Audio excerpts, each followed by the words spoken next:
ఇక సీఎం రేవంత్ అసమర్థత వల్ల తెలంగాణకు భారీ నష్టం జరుగుతోందని మాజీ మంత్రి హరీష్ రావు అభిప్రాయపడ్డారు.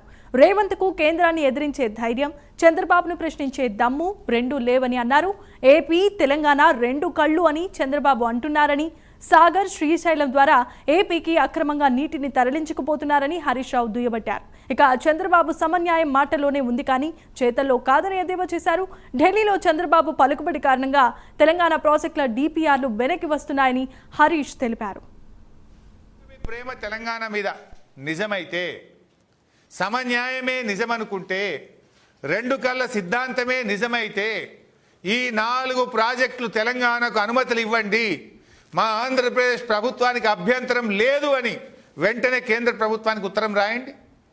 సమ్మక్క సాగర్, సీతమ్మ సాగర్, వార్ధా ప్రాజెక్టు, కాళేశ్వరం 3rd TMCలో ఇవన్నీ సముద్రంలో కలిసే నీళ్ళే. గోదావరిలో నీళ్లు చాలా ఉన్నాయని మీరు అంటున్నారు కదా. ఇవి మాకు న్యాయబద్ధంగా ఉమ్మడి ఆంధ్రప్రదేశ్లో మాకు హక్కుగా రావాల్సిన గోదావరి నీళ్ళే కదా. మరి ఈ ప్రాజెక్టులను ఎందుకు మీరు అడ్డుకుంటున్నారు? నిన్న మీరు చెప్పిన మాటలు నిజమైతే ఈ 4 ప్రాజెక్టులు కట్టుకోవడానికి ఆంధ్రప్రదేశ్ ప్రభుత్వానికి ఏమీ అభ్యంతరం లేదు అని స్పష్టంగా CWCకి కేంద్ర ప్రభుత్వానికి లేఖ రాయాలని చెప్పి నేను డిమాండ్ చేస్తూ ఉన్నాను. అదేవిధంగా ఆనాడు మీరు పాలమూరును దత్తత తీసుకున్నారు, సమన్యాయం అన్నారు.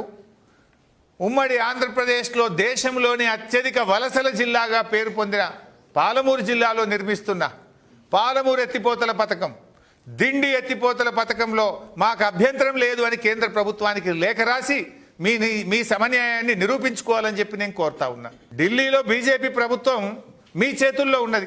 మీరు దించేస్తే కేంద్ర ప్రభుత్వం పడిపోతుంది, మీరు పక్కకు జరిగితే. Cement factory Hyderabad, Adilabad cement factory ప్రైవేటీకరణ చేయొద్దు, విశాఖపట్నంకి ఇచ్చినట్టు దానికి కూడా ప్యాకేజీ ఇవ్వాలని అడగండి, డిమాండ్ చేయండి. పోలవరంకు జాతీయ హోదా ఇచ్చినట్టు పాలమూరు ఎత్తిపోతల పథకానికి జాతీయ హోదా ఇవ్వమని అడగండి. మాకు ఈడ గెలిచిన రేవంత్ రెడ్డికి ఎట్లా చేత కాదు ఈయన అడగడు.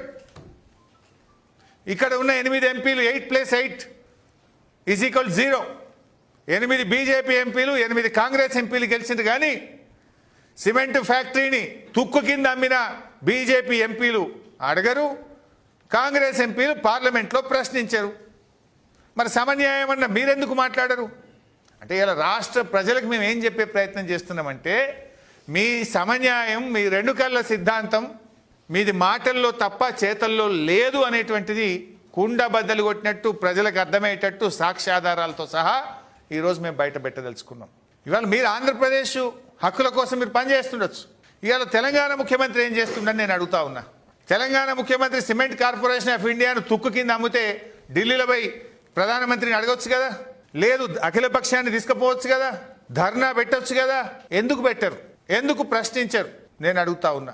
అందువల్ల నేను ఫైనల్గా చంద్రబాబును ఒకటే కోరుతా ఉన్నా, నిన్న మీరు చెప్పిన మాటల్లో నిజం ఉంటే గోదావరి మీద నిర్మిస్తున్న సమ్మక్క సాగరు, సీతమ్మ సాగరు, వార్ధా, కాళేశ్వరం 3rd ప్రాజెక్టు విషయంలో మాకు అభ్యంతరం లేదు.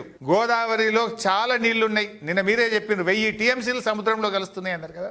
మరి ఎందుకు ఈ ప్రాజెక్టులకు అడ్డు తగులుతున్నారు? ఎందుకు ఈ ప్రాజెక్టులను వ్యతిరేకిస్తున్నారు? మా భయం ఏంటంటే ఇప్పటికే చంద్రబాబు నాయుడు గారు గోదావరి బోర్డు మీద ట్రిబ్యునల్ వేయాలని అడుగుతున్నాడు, గోదావరి నది మీద. మళ్ళీ ఆడ ట్రిబ్యునల్ పడితే ఏండ్ల తరబడి అలా ఇరుక్కపోతాయి, ఈ ప్రాజెక్టులు బయటకు రావు. ఇవి నికర జలాలు, మాకు హక్కుగా ఉన్న నీళ్లు. వీటిని ఎందుకు అడ్డుకుంటున్నారు? రాయండి కేంద్ర ప్రభుత్వానికి, CWCకి లేక.